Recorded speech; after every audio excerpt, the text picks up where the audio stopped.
বাংলার অভিনব মডেল আমাদের পাড়া আমাদের সমাধান।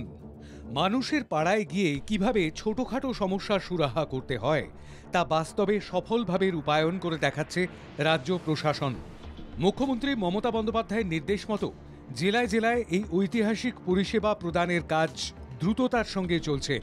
স্থানীয় পর্যায়ে সরকারি পরিষেবা আরও সহজলভ্য ও সুনিশ্চিত করা, নাগরিকদের সমস্যার সমাধানে সক্রিয় অংশগ্রহণ করা, পাড়ায় পাড়ায় উন্নয়নের কাজ করা ও স্থানীয় সরকার ও জনগণের মধ্যে সহযোগিতা বৃদ্ধি করা, বিকেন্দ্রীকৃত এই পথে উন্নয়নের সুফল পৌঁছে দেওয়ার সেই কাজ যাতে সার্থক রূপ পায় সেজন্য মুখ্যমন্ত্রীর নির্দেশে রাজ্যের জনস্বাস্থ্য কারিগরি দপ্তরের মন্ত্রী পুলক রায় আমাদের পাড়া আমাদের সমাধান শিবির পরিদর্শন করলেন।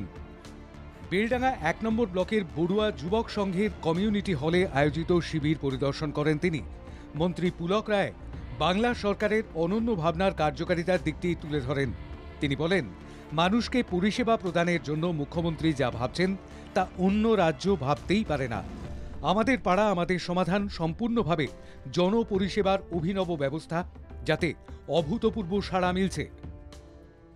মাননীয় মুখ্যমন্ত্রী যে আমাদের পাড়া আমাদের সমাধান, এটা ভারতবর্ষের মধ্যে একটা ঐতিহাসিক, ভারতবর্ষের কোনো রাজ্য চালু করতে পারেননি, যেটা মাননীয় মুখ্যমন্ত্রী মমতা বন্দ্যোপাধ্যায় করেছে।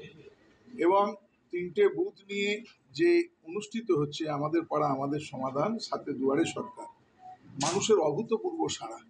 প্রায় ৫০০-৬০০ মানুষ, মহিলা, কৃষক, শ্রমিক, ছাত্র, যুব, সর্বস্তরের মানুষ উপস্থিত হয়ে তাদের অধিকার দিয়েছেন মাননীয় মুখ্যমন্ত্রী। সেই অধিকারের জন্য তারা অংশগ্রহণ করেছেন।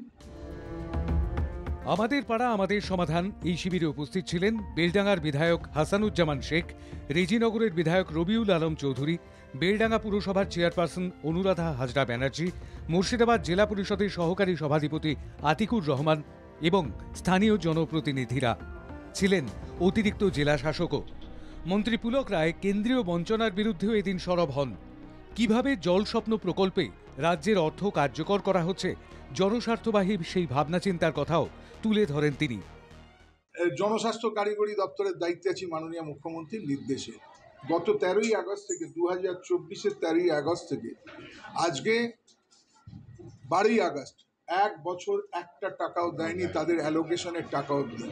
উল্টে মাননীয় মুখ্যমন্ত্রী মমতা বন্দ্যোপাধ্যায় রাজ্য সরকার দিয়ে সেই প্রকল্পকে রেখেছেন। শুধু নয়, তিনি ঘোষণা করেছেন কেন্দ্র যদি টাকা না দেয়, কেন্দ্র যদি বঞ্চনাও করে, রাজ্য নিজের পায়ে নিজে দাঁড়িয়ে চলবে। এমএলএরা 10 লাখ, এমপিরা 1 কোটি, জেলা পরিষদ তার কাজে 5% দিয়ে আমরা এই জলের প্রকল্প, তেনার স্বপ্নের প্রকল্প, জল স্বপ্নকে আমরা এগিয়ে নিয়ে যাব।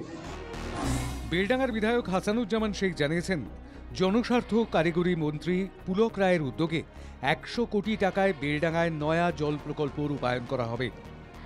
কল্যাণ বিশ্বাসের রিপোর্ট, বাংলা জাগো।